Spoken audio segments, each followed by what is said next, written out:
All right, well, welcome for another time for Team Science. I'm going to be talking about cross-disciplinary team communication today. As we know, in cross-disciplinary teams, they're crucial for addressing the grand challenges of our day, health disparities, as we're looking at in the CTSI, as well as other topics like poverty and sustainability and so forth.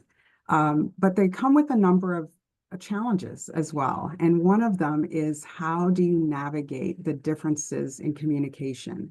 People are trained in very different disciplines, especially when you're talking about traversing engineering with the social sciences or computer science with sociology or the humanities. There are very different epistemologies and ways of thinking. And how do you get to the point where you're sharing language in a way that is fruitful for the endeavors that you are investigating? So I've done some research in this area. I know this is a challenge firsthand in doing interviews with cross-disciplinary researchers. Some of them have admitted to me that even though they are supposed to be contributing in grant-funded cross-disciplinary work, they go away from most meetings not understanding half of what is said. And so how do we traverse these differences? So a few things I want to point out today is, one is discipline-specific jargon, the need to avoid it. And it's so easy to do because scholars are trained in a particular discipline for decades. And so you start saying things and acronyms and different terms that you just second nature. You don't even think anything like of it, and you don't recognize that the other people in the room are really not following you. We just had a meeting, and one of the terms we use in my field of industrial organizational psychology is SIOP.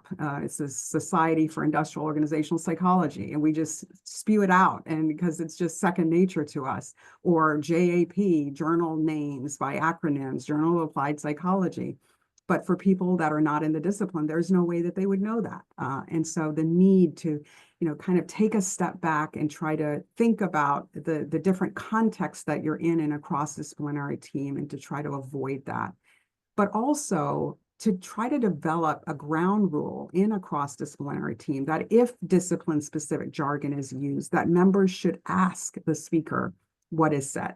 To make this normative, to make this okay, to make this regular practice.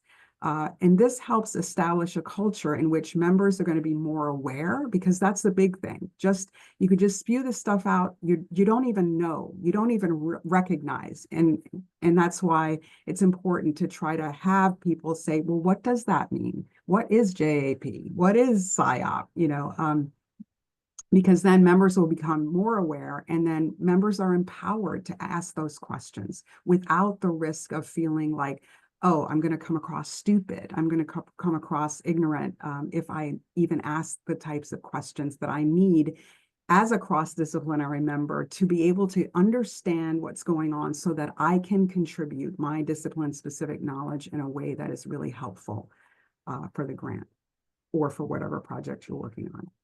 Another one that is so important is to state the obvious. It's difficult to even recognize sometimes in a cross-disciplinary setting that what is obvious to you is not, it's by definition not obvious to the other members of a cross-disciplinary team who are coming from very different ways of thinking.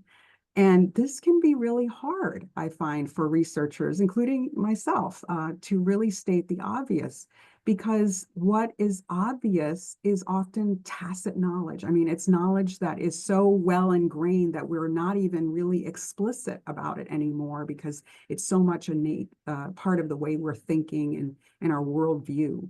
And then also what is really motivating to researchers, to scholars, to many people, is to really think about the nuances and the subtleties. That's what gets us intrigued. That's what gets us engaged with our discipline. And it's not so much the real basic information, the basic terms, definitions of terms.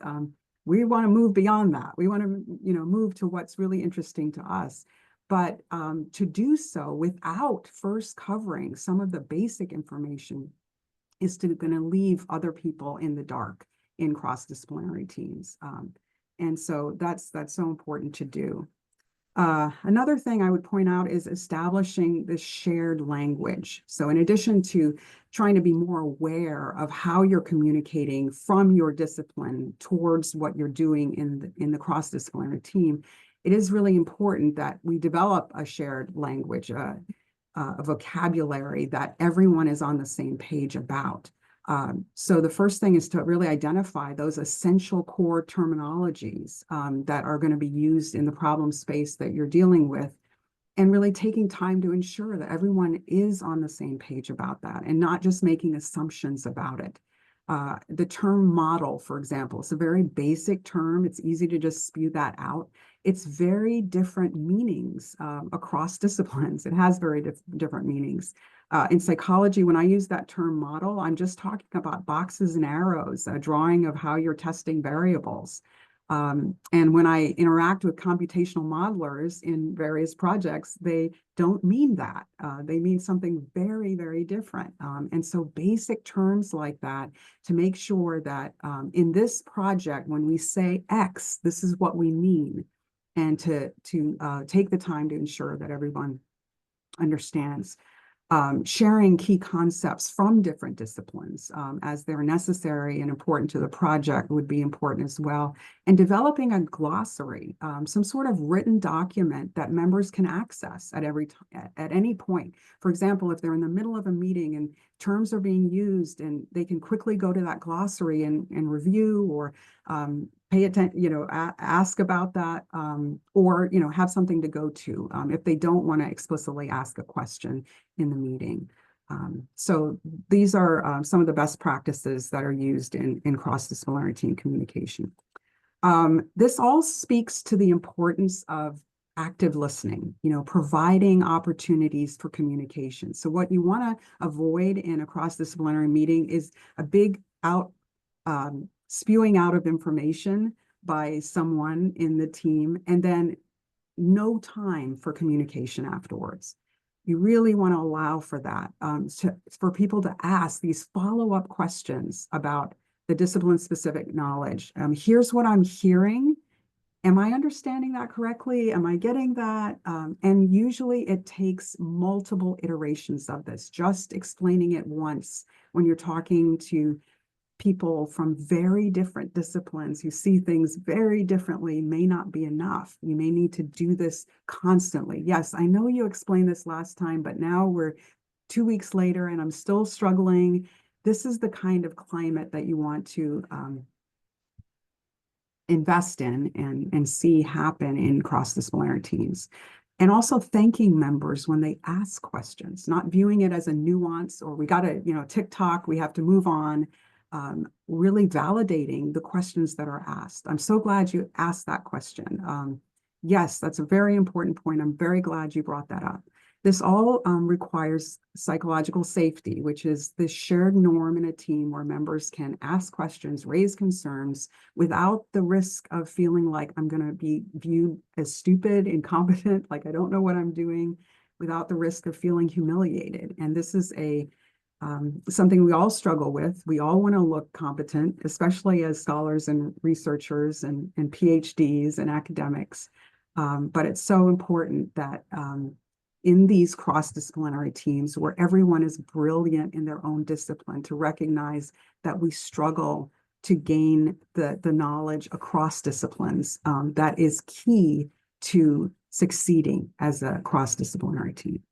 So just one final reflection is in cross-disciplinary teams to ask yourself the question, as I am asking myself the question as well, in cross-disciplinary teams, do I intentionally communicate differently than I would in unidisciplinary teams with my own colleagues in my own discipline? Because if it's not different, it's probably not effective. So these are some things to think about as we all do this CTSI work, which is also very cross-disciplinary. So thank you for your kind attention.